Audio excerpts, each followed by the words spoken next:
I'd like to open the meeting on November the 21st, 2024. If I could, everybody please rise for the Pledge of Allegiance.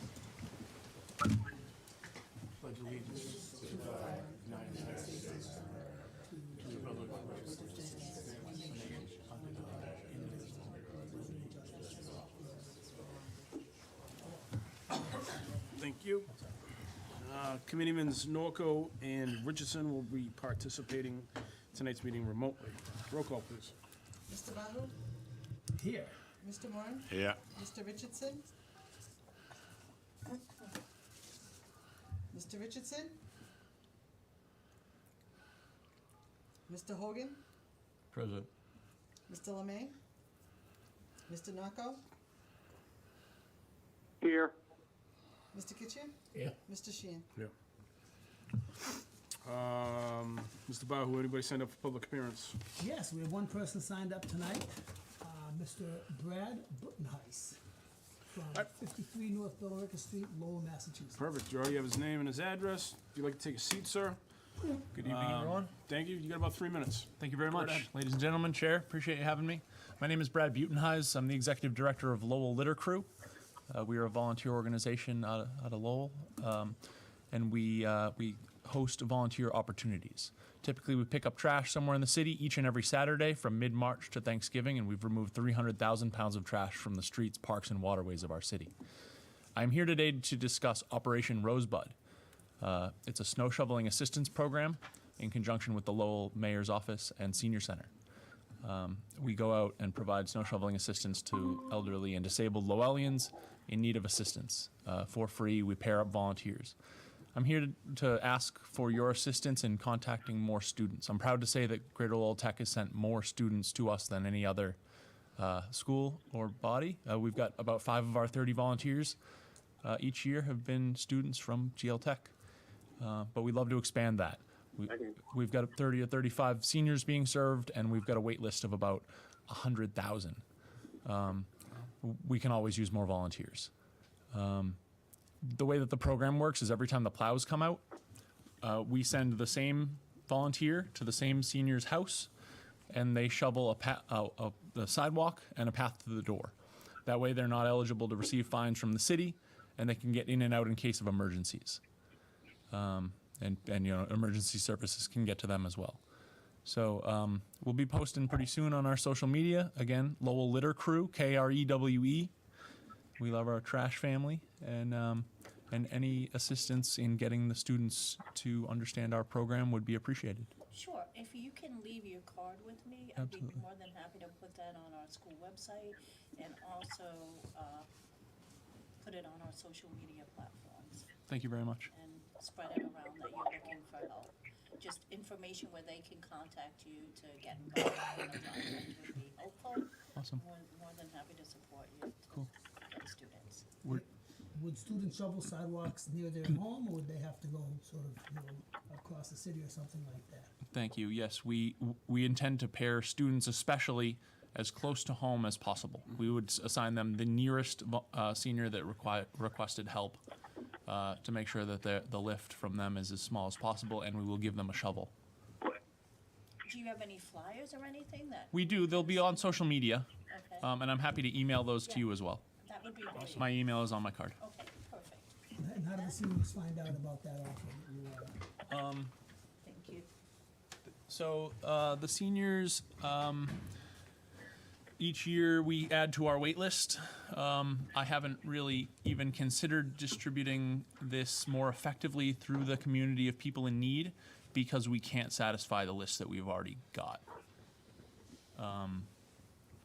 So I'm here reaching out to, try to fill some of those vacancies. Sure. Yeah. Have more shovelers, which maybe you could get more seniors to take advantage of this program. We'd love to be able to serve more seniors. I don't see a reality in this year unless you guys love and adopt this program so much that all of a sudden I have a lot more coordination to do, which I'm happy to do. But no, honestly, we have about 100 seniors on our wait list. Great.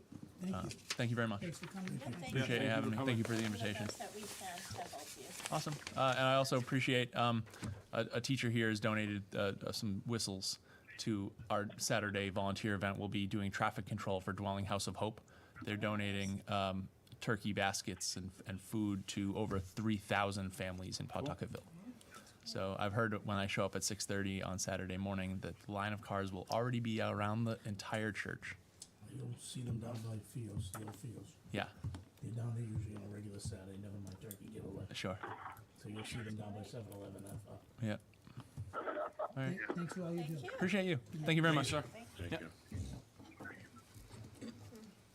Anybody have any school committee communications?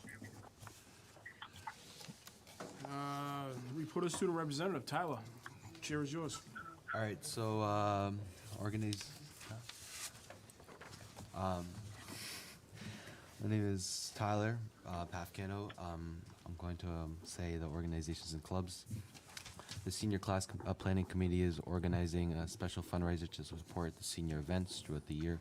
Custom of senior class of 2025 fleece blankets and are now on sale on My School Bucks with delivery expected before Christmas. The funds will be raised and will offset costs for events later in the school year.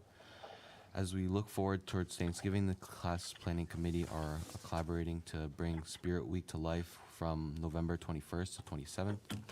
This week will include a spirited competition by grade and school-wide pep rally on November 27th. The yearbook committee has been busy picking out themes and designing the cover for the 2025 yearbook. They have decided that they want an old school magazine feel so that they've taken inspiration from the 1990s People's Magazine. Drama Club has also completed their first round of auditions for the show That's Not How I Remembered It. Cast members have been completing run-throughs and trying out different roles as they prepare for the audition and desired parts. Students practice projection, articulation, and body language. In addition, crew members have also been brainstorming set ideas and costume designs for each character. The freshman planning committee participated in their first ever service project of the year with the Lowell YMCA. They have also created an interactive trunk or treat using one of their school minibuses, which is converted into a haunted house. In addition, the freshman and sophomore planning committee have been working together on several initiatives. They've collectively raised over $2,600 to support their activities and events and held an ornament decorating day to create ornaments for Geotech Tree for festivals of trees. As December approaches, they are looking forward to an after-school field trip at Tingsboro Festival of Trees and a community service project creating cards and ornaments. GSA has also been getting ready to host a December regional meeting, which will be attended by representatives from area schools.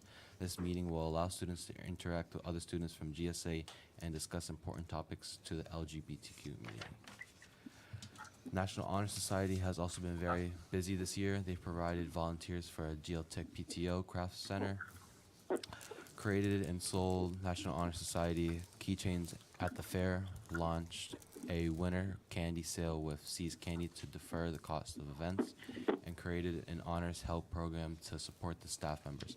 In addition, they've also held their annual induction ceremony on November 14, where 96 new members were inducted. Skills USA has also kicked off their year with a school-wide event, Extended Homeroom, featuring an motivational kickoff video, daily morning announcements by members, and informational booth hosted by during lunch periods. Our kickoff week concluded on Wednesday, November 20th, with an annual Skills USA General Membership Pizza Party. This event, which encouraged networking and involvement, provides informational workshops, framework-based games, and of course, pizza. The Outing Club will also be going out on a hike to Andreas Institute of Art on Tuesday, November 26th, where students will explore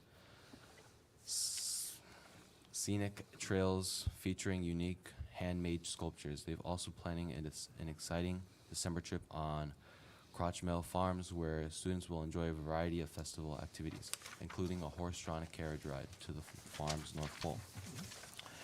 Educator Rising has completed its official membership of the school year. Members have been working hard on hands-on activity, collaborative projects, and mentorship opportunities. Students have not only begun to prepare for potential careers in education, but are also building confidence in valuable skills applicable to any field. As the weather turns colder, the students' activity office starts turning into a holiday preparations. Our Lowell City of Lights Parade float construction is well underway, and our students and staff are excited to present their pirate-themed float on Saturday, November 30th. This event is a lot of fun, and we all hope to see you there.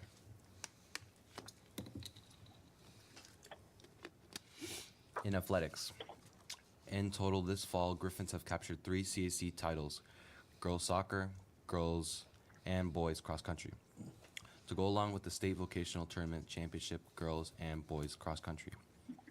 Unified basketball program followed up with last year's undefeated campaign with another amazing effort by all students involved, and we look forward to many more successes.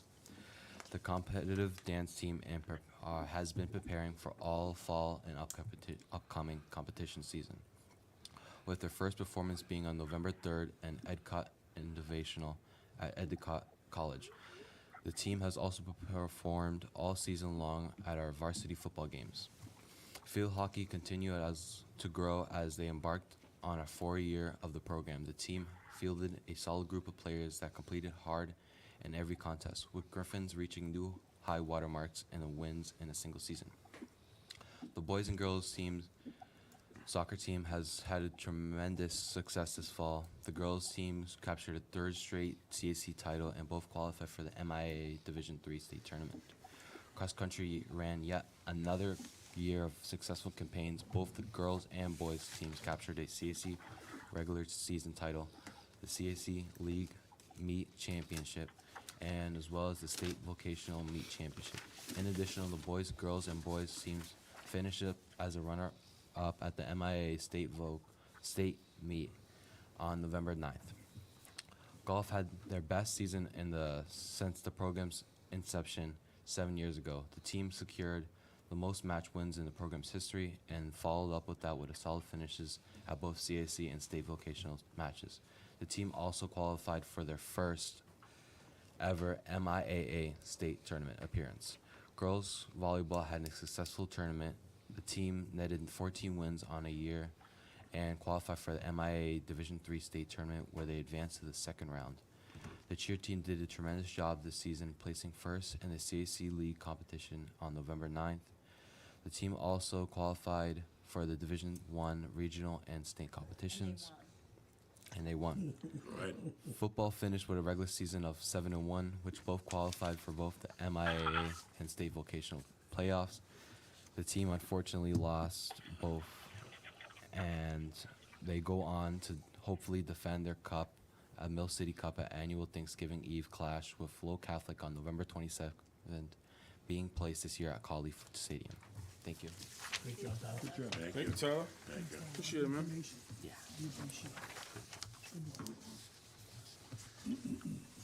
I have a motion to approve the minutes from October 17th. Second?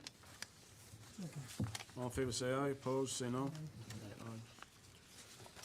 Motion to waive the reading of the warrant. So moved. Second. All in favor, please say aye. Right. Opposed, unanimous. Do I have a motion to approve the expenditures of $10,165,631.34? Motion. Second. Questions or comments? Hearing none, all in favor, please say aye. Opposed? Unanimous. There was no report of the general counsel. Madam Superintendent. Yes. The first item on my agenda this evening is the cooperative education report.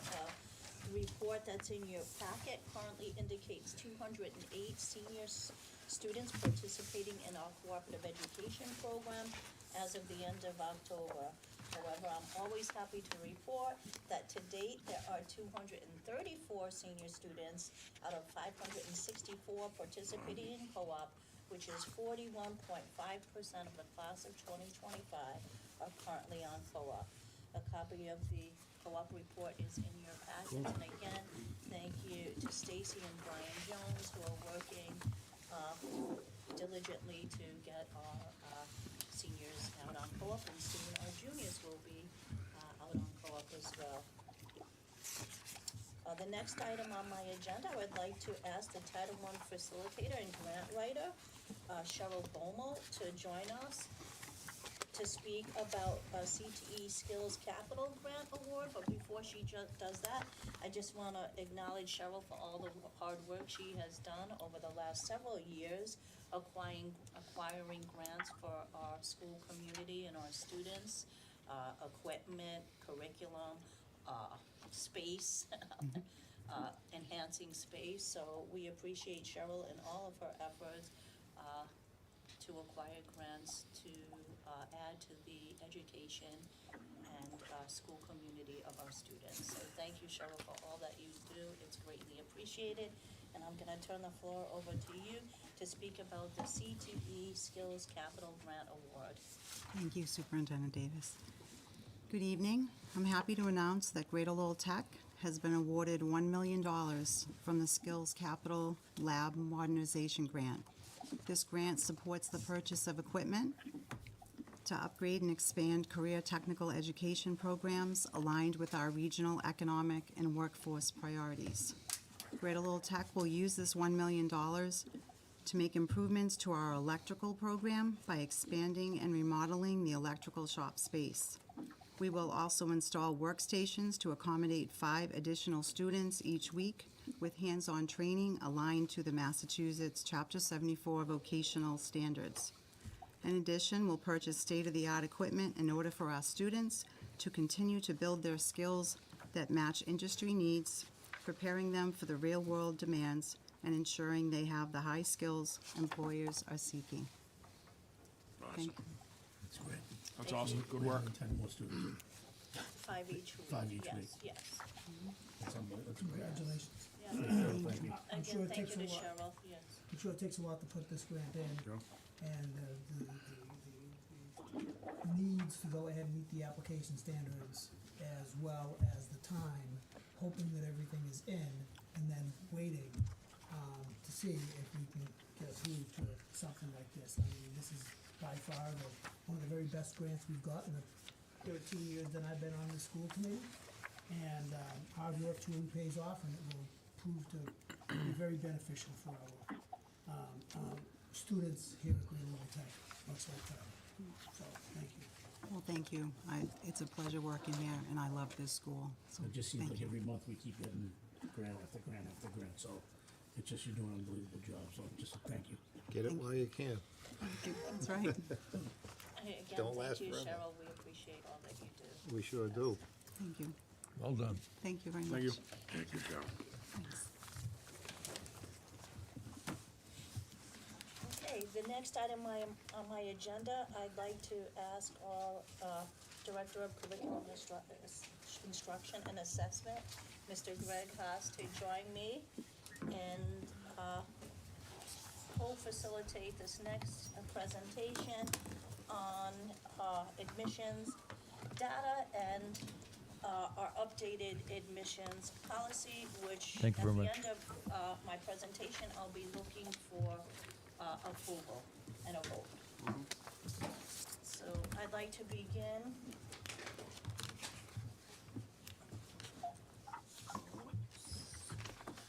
by just talking a little bit about the agenda for this presentation. I'll give a brief introduction, then begin to talk about the value and essentialness of selective criteria. Then Greg will talk a little bit about admissions data, and then I will talk about updates to our admission policy. So I'd like to begin by just clarifying that in my presentation, when I speak about career technical education, I will be referring to it as CTE, so everybody will know when I say CTE, it's career technical education. So career technical education admissions has been a topic in the forefront of the Department of Elementary and Secondary Education since 2021, when they voted to amend the regulations for admissions of students to CTE schools, with the goal of providing flexibility for CTE schools to develop data-informed policies that promote equitable access. For many years, there has been an increased interest in career technical education statewide However, there are not enough seats to fulfill the interest, and as a result, many CTE schools have extensive waiting lists, Greater Lowell Tech being one of them. Like most other regional CTE schools in Massachusetts, Greater Lowell Tech admissions process utilizes selective criteria to ensure that students who are admitted are prepared for the unique demands of CTE programs. So now I'd like to move to slide 2 and ask Greg to talk a little bit of an overview of our applications. Thank you, Superintendent. As Superintendent Davis said, the biggest issue we're running into is the ever-growing demand in CTE and the limits on the number of seats. So looking at Greater Lowell specifically, for the 2025 school year, so this current year's freshman class, going back 7 years to the 2019 freshman class coming in, we have 150% of the applicants that we did just 7 years ago. So you're seeing a significant increase in the interest of Greater Lowell Tech. I was looking into the increase in enrollment in the sending communities. So over that same time span, there was about a 22% increase in the number of ninth graders in our 4 sending communities combined. But then that number compared to the number of students applying, which is 40% higher than it was, is showing that even with an increase in student population in our sending communities, the interest and the demand for CTE is even higher still than that. So it's really, again, it's a testament to the admissions office and Lisa and her team, a lot of the outreach that's been done in terms of the sending communities. We have our parent liaisons and our family resource center available now. We've been moving a lot of our community activities into our sending areas, so the LPAC and the CPAC, so the English Learner Parent Advisory and the Special Ed Parent Advisory. We're running them out in the community. Obviously, Lisa Martinez and her team has been working on increasing publicity, so we have billboards and posters. And so all of those items combined is seeing a significant increase in interest in application across the board. The other slide I wanted to show is just that growing interest is really stretching into all 4 of our communities. So this is looking at the applicants from the sending communities over the sending, over those last 7 years. And you're seeing that, there's a minimal shift year over year in different communities, but for the most part, it's been a fairly equal trend, which is showing that the efforts of Lisa and her team is reaching into all of our communities equally, and that there's still a demand and an interest in CTE from all of our potential students. Superintendent? Thank you, Greg. More recently, DESE, who is the Department of Elementary and Secondary Education, and I'll be referring to them as DESE, is strongly recommending that regional vocational CTE schools shift to a lottery admission system to resolve perceived disproportionality. However, simply admitting students at random risk shifting rather than solving the issue that there are simply not enough seats to meet the demand of students and families who want to attend vocational schools. So using selective criteria such as attendance, discipline, and grades is indeed essential, especially given the unique demands of career technical education. And I want to now just briefly share with you some of the reasons why these factors must be prioritized. Beginning with attendance, and when I speak about attendance, specifically when we talk about admissions, I'm speaking about unexcused absences. So regarding attendance, as we all know, attendance is a foundation for success in hands-on learning. Students need to be present in school to be able to learn.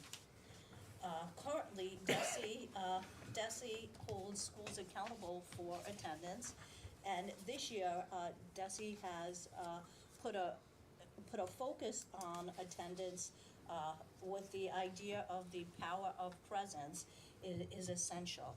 So as DESE feels that, we also believe that the power of a student's presence in school is essential in vocational education. CTE programs require consistent hands-on engagement with specialized tools and equipment that cannot be replicated outside of the school.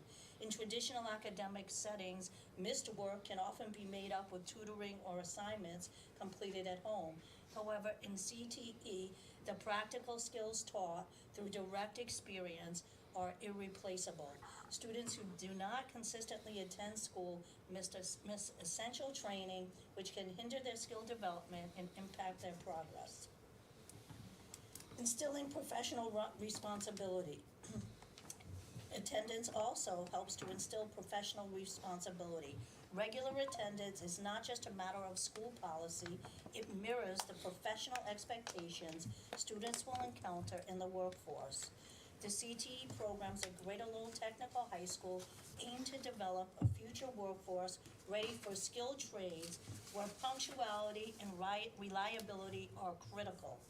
Students who do not attend school cannot attain the necessary hours needed to complete industry-recognized credentials and certifications and take the place of students who have otherwise already demonstrated that they are committed to attending school.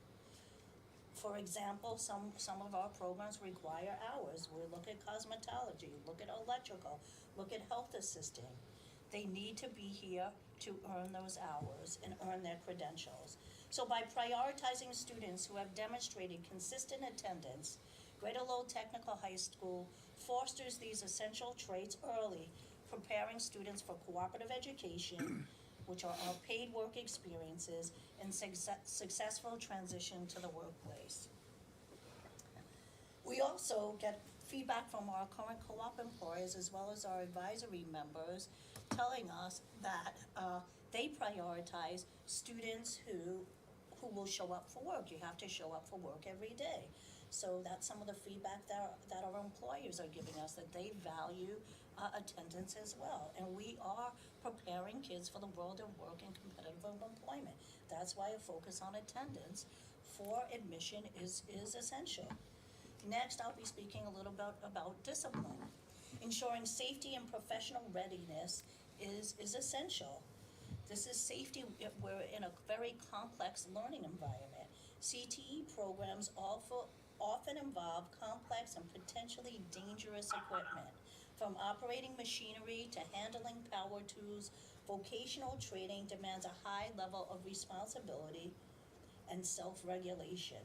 Students who struggle with responsibility and self-regulation may purposely or inadvertently put themselves and others at risk in this hands-on environment. By prioritizing discipline as a selective criteria, Greater Lowell Technical High School can maintain a safe environment for both students and staff. While we are factoring discipline in admission, it is currently only egregious behavior. When I speak about egregious behavior, I mean assault, drugs, weapons, and felony charges that is included in our current admission. Discipline is important when we're preparing for cooperative education and workplace expectations.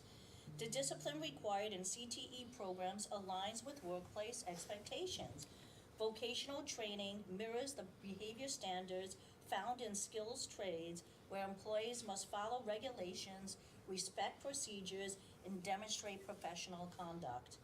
Inclusion of this selective criteria of discipline in admission helps ensure that Greater Lowell Technical High School students are prepared for the behavioral expectations that they will encounter in their technical programs, cooperative education experiences, and in the workplace. The next selective criteria is grades, academic foundation for technical training.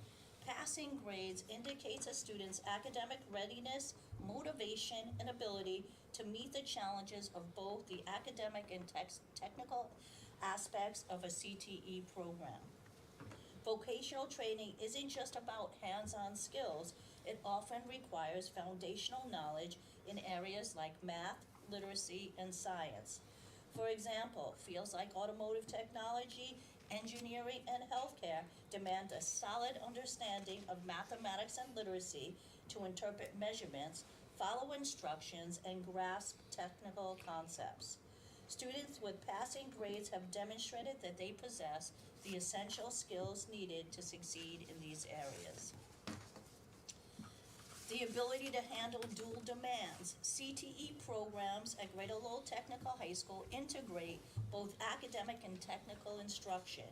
Students need to balance core subjects with hands-on training so passing grades in previous coursework suggests they're capable of handling this dual responsibility.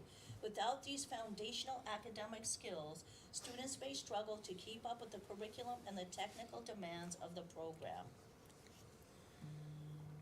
Grades reflect work ethic and motivation, commitment, and accountability. Passing grades are a sign of a student's commitment to their education. Maintaining passing grades shows that a student has put forth effort to meet their responsibilities, which is predicative of their readiness for a challenging, career-focused environment. A passing grade requirement doesn't set an unrealistic barrier, but instead offers a fair benchmark that most students with the right support can achieve. It is a clear and objective measure that shows students are prepared for the demands of a vocational program. Given the limited number of seats at Greater Lowell Technical High School, it is essential to admit students who have demonstrated a certain level of academic competence. This ensures that resources are used effectively, serving students who are ready and able to progress through the program.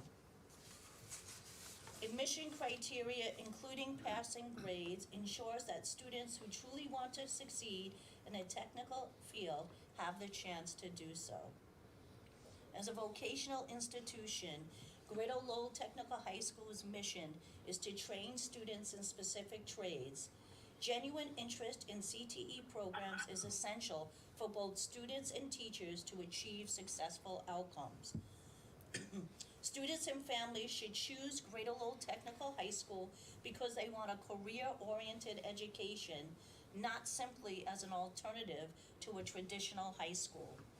Many families of students that apply to Greater Lowell Technical High School, due to concerns with their local high school's resources, many families have students apply to Greater Lowell Technical High School due to concerns with their local high school's resources, including safety, transportation, academic programs, as well as limited extracurricular and athletic opportunities. This past year, DESE has determined that Greater Lowell Technical High School does not meet their standard in one area of being proportional to demographics of the eligible pool. We're gonna put up a slide right now to talk about that area, and that area is with English learner or our EL students. And I'll let Greg explain this slide. So this past year, DESE has identified us as being disproportional in one standard, which is with our English learners. So Greg's gonna talk a little bit about this slide. Thank you, Superintendent. So this is a snapshot of one of DESE's data portals that they use in their CCTE office, or their Career Technical Education office. This one is specifically looking at enrollment trends of regional vocational schools. So what this is looking at is specifically Greater Lowell. This is a combination of all of our sending communities as a whole. It's not split out by any town or city. So what this is just showing is the darkest bar on that solid bar are the number of students that are here at Greater Lowell. So the percentage of students at Greater Lowell out of the whole, and then that dashed line is the number of students within the sending community. So the department, in their goal, is that the dark line, which is the percentage of students here, matches exactly the dotted line or the dashed line, which is the students that are out in the sending communities. So, the superintendent will get into a little bit more about some other, kind of areas surrounding this data, but just at face value, you can see that for English learners, well, it's on an upward trend from 2023. It's up a little higher in 2024. It's still below where the state wants it.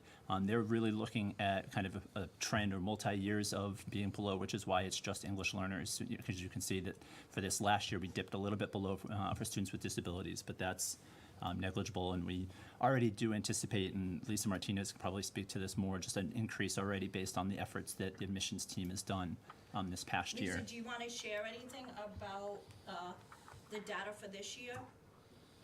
Yes, the preliminary data that we have that we submitted to DESE, although I don't have the numbers of the students from all of the sending communities, has increased, and so we will be continuing that upward trend. upcoming reporting. Thank you, Lisa. So while we can leave up the slide as I continue to share, just some factors that are impacting the validity of DESI's data in regards to students with disabilities and English learners. One thing that DESI does not take into account and is not reflected in this data, in which we have been continuously trying to bring to the forefront their attention, is student classifications for students with disabilities or English learners can shift between the data collection period, the October 1 SIMS period in their 8th grade year, and the October 1 SIMS period data collection and reporting date in the 9th grade year.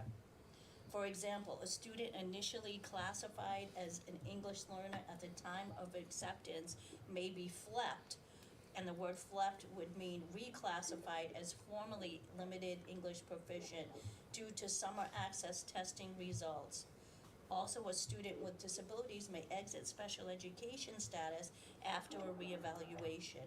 These reclassifications will affect the proportional representation of students with disabilities and English learners in CTE schools like Greater Lowell Technical High School, who have very diverse student populations.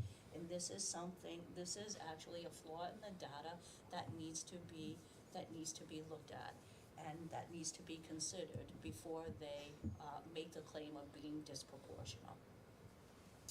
Also, the mindset that every eligible 8th grade student in our sending school communities wants to apply to Greater Lowell Technical High School is just not true, and is also misrepresented in DESI's data. Furthermore, Greater Lowell Technical High School is a program-specific school that offers a career technical education unlike other high schools.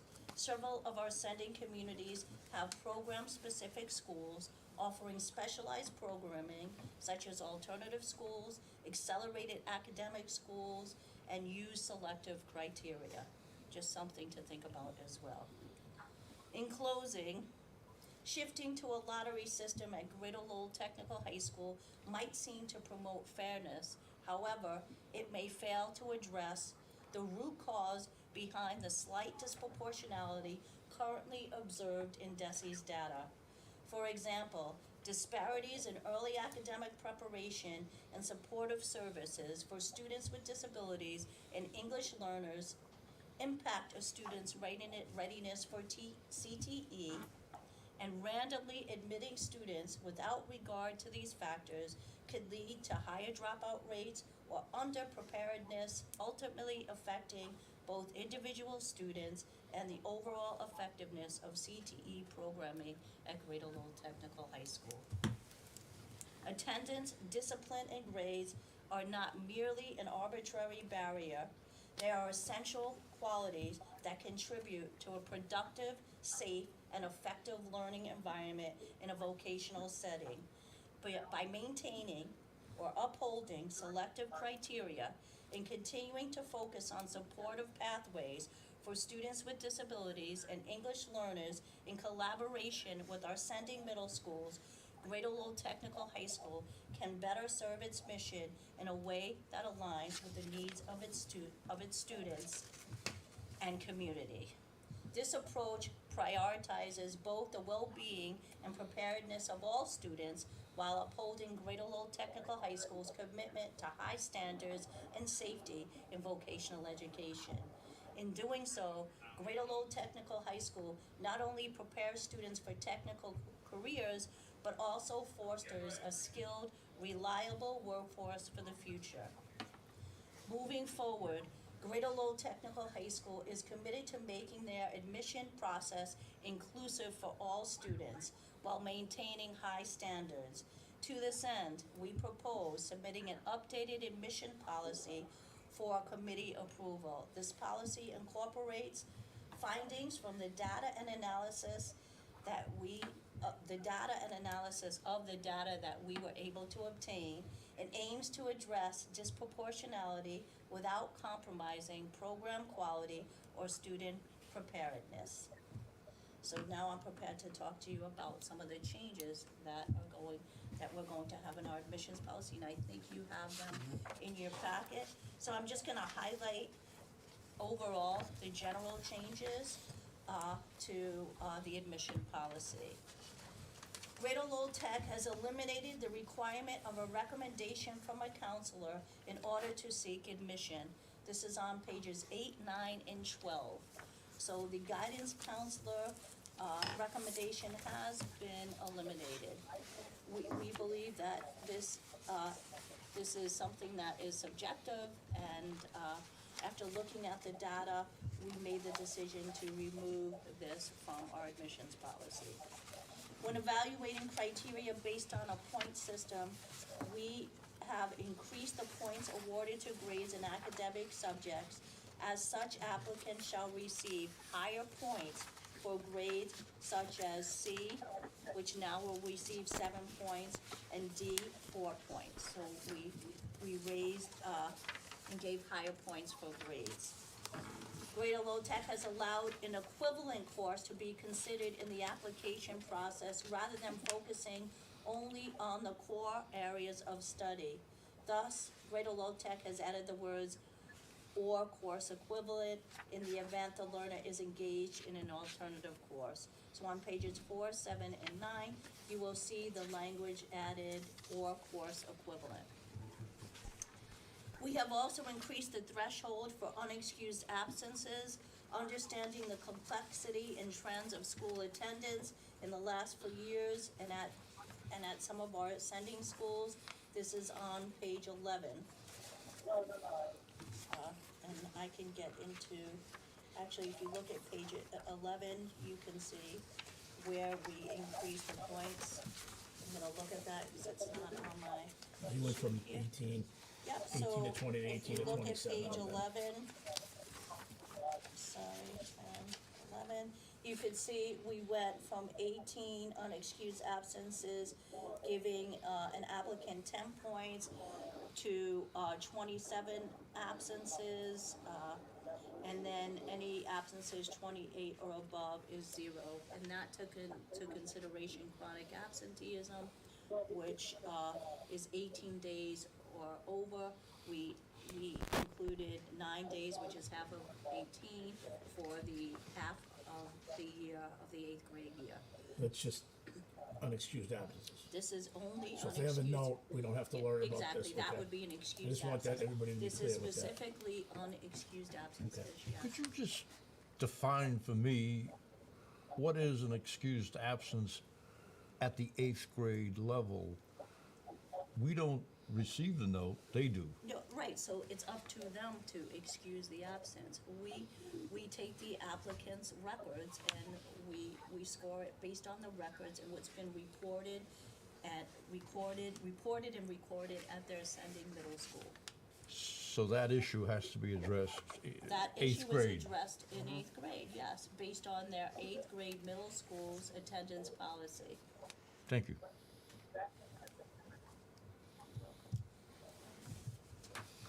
And the last change is we've increased the maximum points awarded to an applicant who does not have a conduct record of any major disciplinary infraction, which I said earlier, and is equivalent to Mass General Laws 37H and a half, 37H, or 37H and 3/4, resulting in 10 or more days of being absent. We're going to award 20 points awarded to the applicant. And anybody who has one of those other offenses would get 0 points. We talked about that's assault, drugs, weapons, and a felony.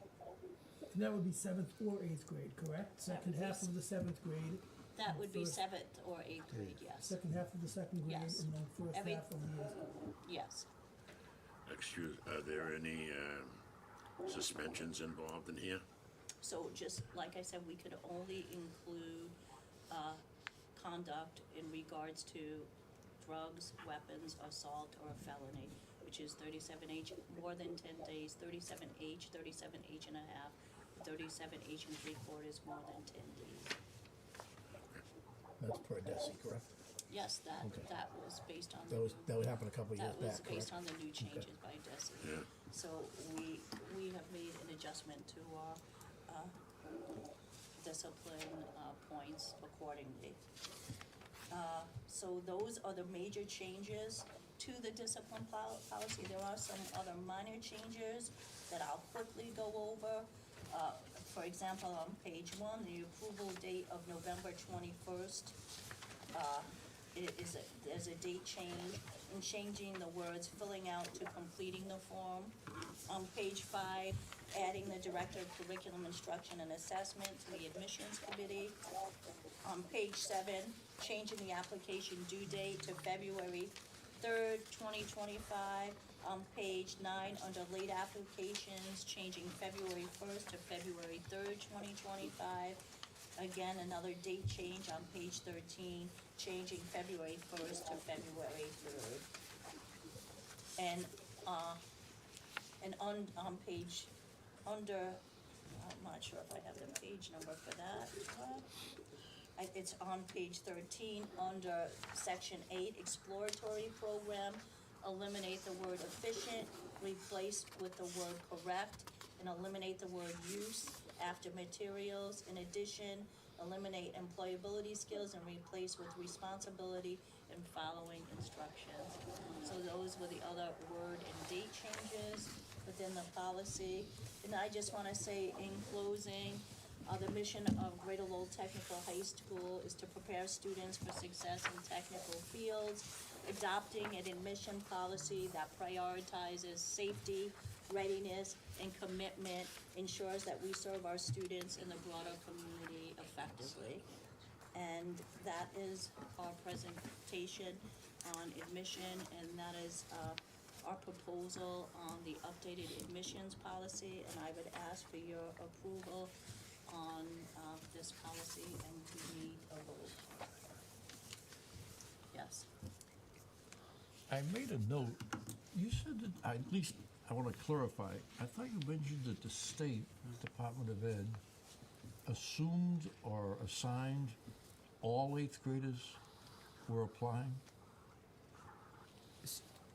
Yeah, so Member Hogan, based on this slide, so the expectation from DESI is they're comparing, all of the 9th graders in our 4 sending communities, the ones that are here, and then the ones that are at Drake High, Lowell High, charter schools, et cetera. Their expectation is that the exact same percentage that comes here is out in the community.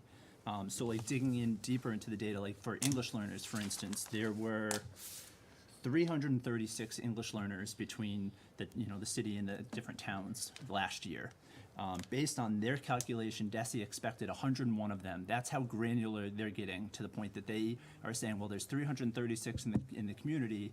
You need to enroll 101 of them. The problem is our admission policy, as it should be, is a blind process. We do not know who is an English learner, a student with disability. We don't know their gender, their race, ethnicity, because it's just based on the factors in our admission policy. And so that's when the department is coming in. They have access to data that we don't. And we're asking for that data so we could dig a little bit deeper. We want to work together with DESI, but we need to be able to look at the data and dig into the data to discover if we need, and what is making the impact, and if we need to make changes. So without that data, it's somewhat difficult to do, but we're doing the best that we can in making changes based on the data that we have in front of us, and the data that we have in front of us, and really looking at it and having some deep conversations about that data and our current policy. And that's all we can do. That's all we can do right now at this time.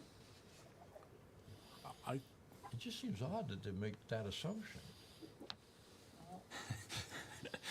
Welcome to the world of DESI for that. Well, I understand, I've dealt with them before, but it's unrealistic. You can't do that in business. Fucking Hogan. Motion to accept? I think that what you, Madam Superintendent and Mr. Haas, have done with the limited amount of data that you can get is top notch. And I think that what you guys presented tonight is top-notch. I think we're going above and beyond what we need to, and it's just my comments. We're going above and beyond what we need to do. This is an excellent school. Like, we turn out a great product here. Why change something that's working, and again, my comments perfectly, is beyond me. So I tip my cap to you. I tip my cap to you, sir. And I fully support this. So it's I'll like make a just motion to accept the admission policy. You know, I think my final comment would be, I think the issue here is, that vocational education is in high demand, and there are a limited amount of seats to fill the demand.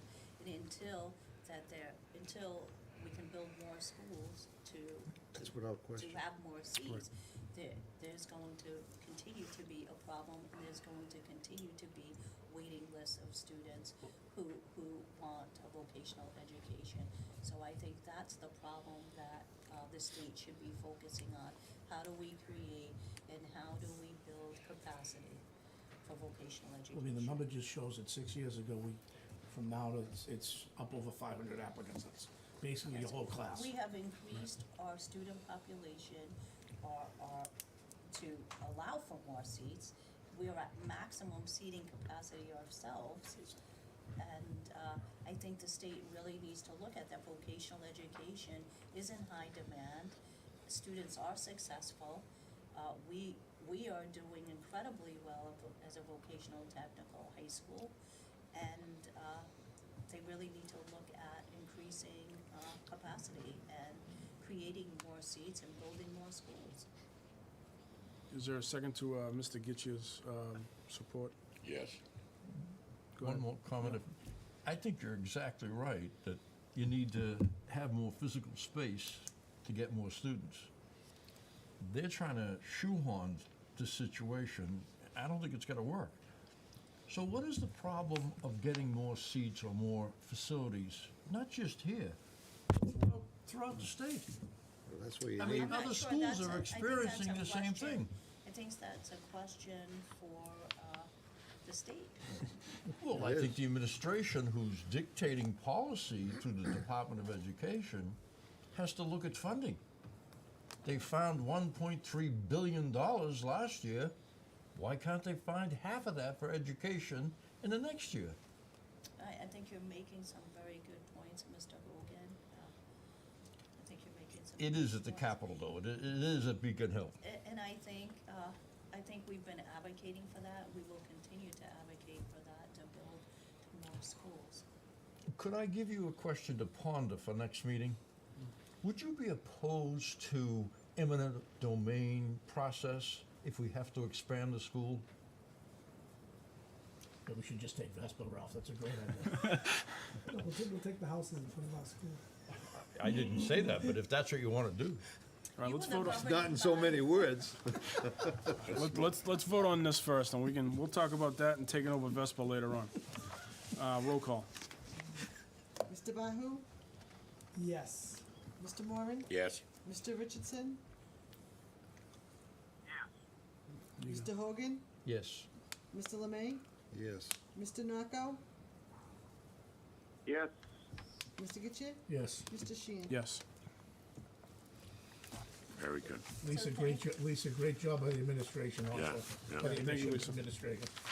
And thank you to Mr. Haas, who's done a great All right, job. congratulations on your new appointment. Yeah, thank you. So before I go and end my report, I just want to say with the Thanksgiving season approaching, I just would like to thank all of you for your support, for your continued support. And I would also like to thank the Mr. Barton, the administration, our teachers and everybody, our counselors and everybody within our school community for all they do every day for our students. It really can be seen. Success can be seen in our classrooms, in our hallways, everywhere in this school. So I'm proud to be part of such a team that works so hard for the greater good of our students and school community. So I want to say thank you to all of them and to wish everybody a happy Thanksgiving to our school community and their families. So thank you. Thank you. Same to you and yours, Madam Superintendent. All right, report of the business manager.